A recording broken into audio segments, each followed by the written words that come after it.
Le Sénégal dispose d'une frange littorale de 700 km le long de la côte ouest africaine. Les régions côtières constituent l'une des principales potentialités du pays. Cependant, des phénomènes d'érosion côtière sont perceptibles dans presque toutes les localités situées le long de la côte. De même, des prélèvements illégaux de sable marin sont notés un peu partout sur le littoral.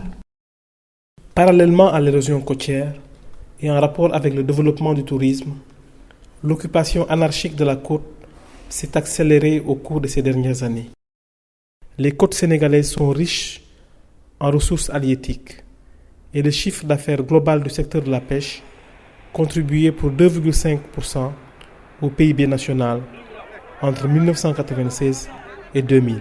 Aussi, 600 000 emplois directs ou indirects sont générés par ce secteur. Malheureusement, malgré son dynamisme, ce fleuron de l'économie nationale est menacé par les aménagements hydro-agricoles, la surexploitation et la dégradation de l'environnement marin. Par ailleurs, certaines pratiques néfastes ont contribué à la dégradation des habitats et à la diminution rapide de la ressource. De ces constats est né le projet de gestion intégrée des zones côtières initié par l'État du Sénégal en partenariat avec l'Union européenne et exécuté par Enda Energy et Wetlands International. Dans le cadre de ce projet, a été organisé à Mbour, le 29 mars 2014, un forum regroupant autour des femmes transformatrices de produits halieutiques tous les acteurs impliqués dans la dite activité. Dans le cadre justement de ce projet, il y a différentes composantes, notamment les questions liées à la gestion réellement intégrée des zones côtières à travers peut-être les problématiques de déchets, mais aussi les problématiques d'intercommunalité, et puis la composante également communauté de pratique.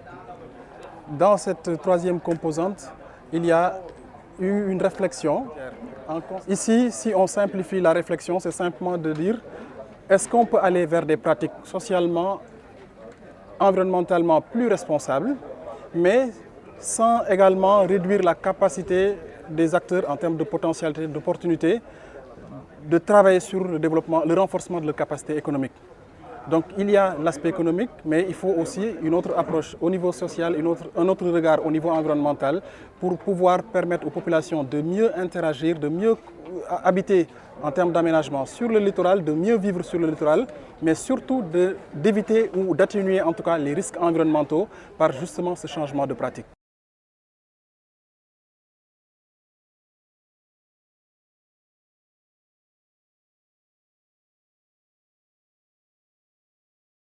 On a identifié pour la zone de Mbour, comme pour communauté de pratique, le domaine de la transformation des produits halieutiques. Pour impulser cette communauté de pratique des femmes transformatrices de produits halieutiques, beaucoup d'acteurs ont été conviés à ce forum. Il y a différents métiers. Il y a, au-delà des femmes qui sont à travers leur GIE dans la transformation des produits halieutiques, il y a des métiers liés aux charretiers, donc qui livrent les produits frais ou bien qui amènent les produits finis, des charretiers qui sont sur peut-être la gestion des déchets.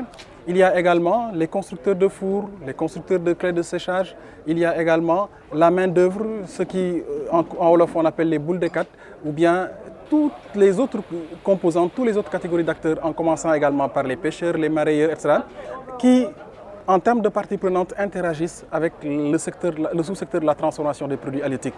Donc on s'est dit en termes de réflexion, s'il y a un domaine qu'on a identifié, la transformation des produits halieutiques, une communauté en tant qu'acteur, nombre d'acteurs métiers, et puis des acteurs de régulation, donc comme les autorités locales, les collectivités locales, qui sont en charge, au-delà de l'aspect régulation, du domaine de l'environnement, de l'aménagement, donc la gestion des déchets qui en fait partie également de leurs compétences. Il faut nécessairement s'asseoir ensemble, réfléchir ensemble pour pouvoir, comme on l'a dit tout à l'heure, encourager le renforcement de la capacité économique, mais en ayant des approches, des pratiques socialement et environnementalement plus responsables. Pour ce faire, les participants ont été répartis en groupes thématiques pour échanger. Et donc cette rencontre sous forme de forum qu'on a voulu appeler dans une acception assez accessible pour les femmes sous le concept de Dianobi. Ce Diano donc l'interaction, on va dire, hein, comme pour dire en marketing, une approche B2B qui permette à ces femmes-là de faire face à d'autres catégories d'acteurs, donc ces différentes parties prenantes, et de voir avec elles si, dans leur domaine de transformation des produits halieutiques, elles doivent aller vers un changement de pratique, qui pourrait les accompagner. Ce Dianobi a été un espace d'apprentissage. À titre d'exemple, un chercheur a été invité pour parler de la gestion des algues marines. Donc j'ai été invité par les femmes de Ngaparou à venir les accompagner dans ce forum qui a lieu ici à la mairie de Mbour et qui a trait à la valorisation des ressources naturelles marines et côtières. La rencontre a aussi été un espace de dialogue politique. Plusieurs élus locaux de la zone ont eu l'opportunité de discuter avec leurs administrés de leurs préoccupations communes. Je viens représenter le maire. Donc nous sommes là pour véritablement non seulement assister, participer, mais également pour pouvoir les écouter, pour pouvoir également partager avec elles leurs difficultés et éventuellement voir qu'est-ce qu'on peut faire. Ce qui a le plus retenu l'attention des participants, c'est la découverte de nouvelles filières. On peut se dire, dans une approche de diversification des filières, au-delà de la chaîne de valeur qui est relative à la transformation, si on a une approche de diversification des filières, ça permettra de se dire, voilà, ce qu'on avait à travers notre production comme déchets, en fait, il est possible de l'appréhender sous une autre forme pour qu'elle soit une source de revenus. On a beaucoup échangé sur les possibilités qu'on peut faire avec le coquillage, mais aussi sur les qualités de farine de poisson qu'on peut travailler et qui peuvent augmenter aussi les revenus des femmes. Sur le coquillage, on a parlé de toutes les possibilités que le coquillage peut faire, parce que le coquillage pose aussi beaucoup de dégâts au niveau de nos plages et de nos sites de transformation. Et quelquefois, les GIE qui sont responsables de ces sites dépensent beaucoup d'argent pour l'enlèvement de ces ordures.